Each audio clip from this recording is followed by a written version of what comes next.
بسم اللہ الرحمن الرحیم۔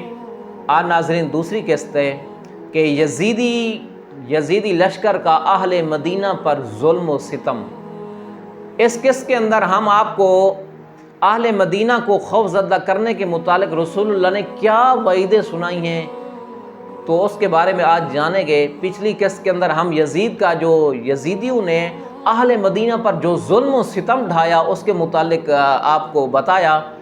آج اہل مدینہ پر جو یزیدیوں کو جو خوف کرے گا، جو ظلم کرے گا اہل مدینہ والوں پر، رسول اللہ نے اس کے بارے میں کیا بد دعا فرمائی ہے۔ عزیزان من، یزیدی لشکر نے اہل مدینہ کو اذیت دینے، تکلیف پہنچانے کے اندر ہر شرعی حدود کو پامال کر دیا۔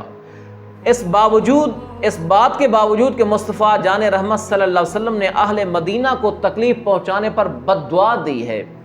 دیکھیں حضرت عبادہ بن صامت رضی اللہ تعالیٰ عنہ روایت کرتے ہیں، رسول اللہ صلی اللہ علیہ وآلہ وسلم نے دعا کی، اللہم من ظلم اہل المدینہ واخافہم فاخفہ وعلیہ لعنت اللہ والملائکۃ والناس اجمعین لا یقبل منہ صرفا ولا عدل۔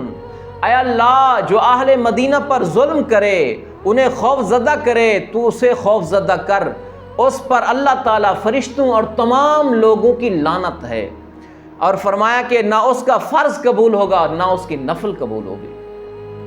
اسی طرح حضرت سیدنا سعد بن ابی وقاص رضی اللہ تعالیٰ عنہ سے روایت ہے، رسول اللہ صلی اللہ علیہ وآلہ وسلم نے ارشاد فرمایا، من اراد اہل المدینہ بسوء عذابہ اللہ کما یذوب الملح فی السماء۔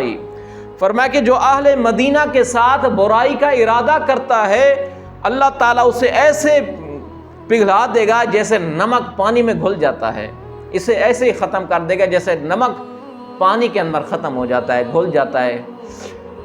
اور امام سیوطی رحمۃ اللہ تعالیٰ علیہ ارشاد فرماتے ہیں کہ حضرت خواجہ حسن بصری اس واقعے کو یاد کرتے ہوئے فرماتے ہیں، اس واقعہ میں کسی کو بھی نجات نہیں ملی، جتنے بھی یزیدی لشکر تھے، جتنے نے بھی ظلم کیا، آپ فرماتے ہیں زیادہ تر صحابہ کرام اور دیگر مسلمان مارے گئے، مدینہ منورہ کو لوٹا گیا، 1000 کنواری لڑکیوں کے ساتھ بدفعلی کی گئی۔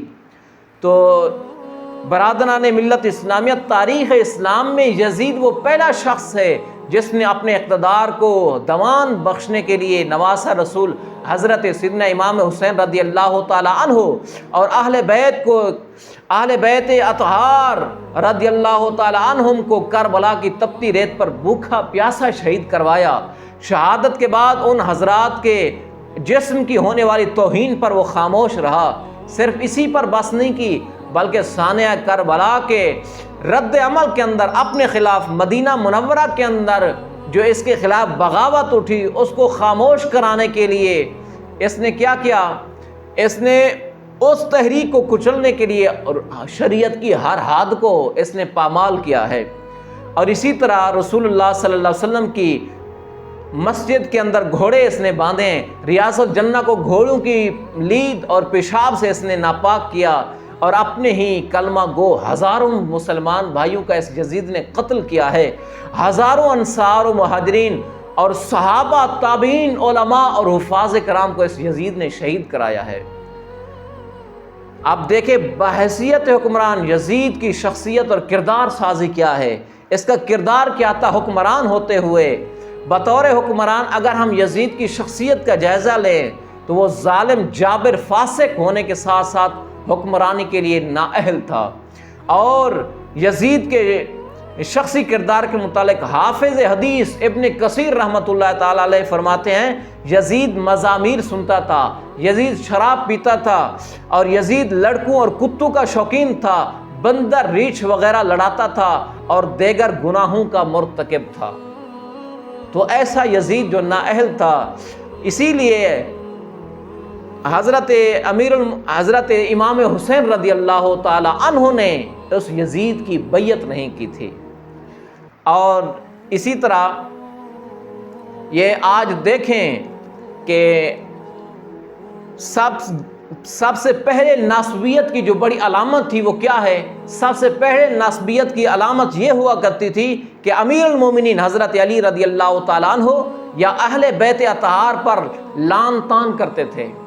جو حضرت علی پر لعن طعن کرتا، ان کو برا بھلا کہتا، یا اہل بیت پر کو برا بھلا کہتا، وہ کیا تھا؟ وہ یزیدی تھا، اور وہ یعنی ناسبی تھا. اس کو اصطلاح کے اندر ناسبی کہتے ہیں، یعنی کہ جو رسول حضرت علی اور آل رسول پر طعن کرے، ان کو برا بھلا کہے. تو یہ علامت ہوا کرتی تھی. آج ہمارے زمانے کے اندر ناسبی، ہمیں کیسے پتہ چلے گا یہ یزیدی ہیں؟ تو یہ ناسبی ہیں. تو آج ہمارے زمانے کے اندر ان ناسبیوں کی، ان یزیدیوں کی پہچان یہ ہے، یہ لوگ یزید کا ناجائز دفاع کرتے ہیں. کہتے ہیں یزید بڑا اچھا تھا، حضرت امام حسین اور اہل بیت کو غلط بتاتے ہیں. اور اسی طرح واقعہ حرہ کے اندر اصحاب رسول کو باغی قرار دیتے ہیں، معاذ اللہ. وہ کہتے ہیں مدینہ والوں نے بغاوت کی ہے، رسول اللہ کے صحابہ نے بغاوت کی ہے، یزیدی لشکر کی. وہ اسلام کا لشکر تھا اور انہوں نے بغاوت کی، لہٰذا صحابہ باغی ہوئے. تو اور اسی طرح یاد رکھیں، ایسے لوگ یزیدی ناسبی خیالات اور نظریات کے حامل، ایسوں کو اپنے آپ سے دور رکھیے، اپنی ایمان کی حفاظت کیجیے.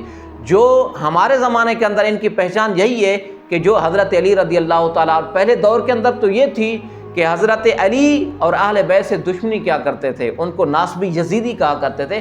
ہمارے دور کے اندر وہ یزید کا دفاع کرتے ہیں. وہ کہتے ہیں یزید امیر المومنین ہے. آج بھی اگر نیٹ کے اندر آپ ریسرچ کریں، اسی طرح لوگوں کو دیکھیں، وہ یزید کا دفاع کریں گے. اور حضرت امام حسین اور اہل بیت کو کیا کریں گے؟ اہل بیت کو کہیں گے بھئی ان کو قصوروار ٹھہرائیں گے. وہ کہیں یزید حق پر تھا، یہ باغی تھے، معاذ اللہ حضرت امام حسین. اور اسی طرح حضرت رسول اللہ صلی اللہ علیہ وسلم کے صحابہ کو بھی یہ واقعہ حرہ کے اندر جس میں یزید نے ظلم کیا تھا، اس کے فوجی لشکر نے، مسلم بن عقبہ نے، اس کو کہتے ہیں کہ وہ ٹھیک تھے، صحابہ کرام معاذ اللہ باغی تھے. لہٰذا آج ایسی یزیدی فکر کے لوگ آج ہمارے درمیان پائے جاتے ہیں. لہٰذا اپنے آپ کو ان یزیدی فکر والوں کے ساتھ اپنے آپ کو دور رکھیے، اپنے اولاد کو دور رکھیے. اس لیے کہ یہ جو آج یزید کی فکر پھیلانے والے ہیں، آج یزید کا دفاع کرنے والے ہیں، اہل بیت حضرت امام حسین کو باغی کہنے والے، رسول اللہ کے صحابہ کو واقعہ حرہ کے اندر باغی کہنے والے، یہ یزیدی سوچ کے حامل ہیں اور اسی یزیدی کے طریقے پر چل رہے ہیں. اگرچہ ان کی داڑیاں بڑی بڑی وہ جا رہی ہیں، اپنے آپ کو بڑے اہل حدیث کہلوا رہے ہیں، بڑے اپنے آپ کو کہلوا رہے ہیں، لیکن دیکھیں اگر وہ یزید کا دفاع کرتے ہیں تو یہ یزیدی ہیں، یزیدی سوچ کے فکر کے مالک ہیں.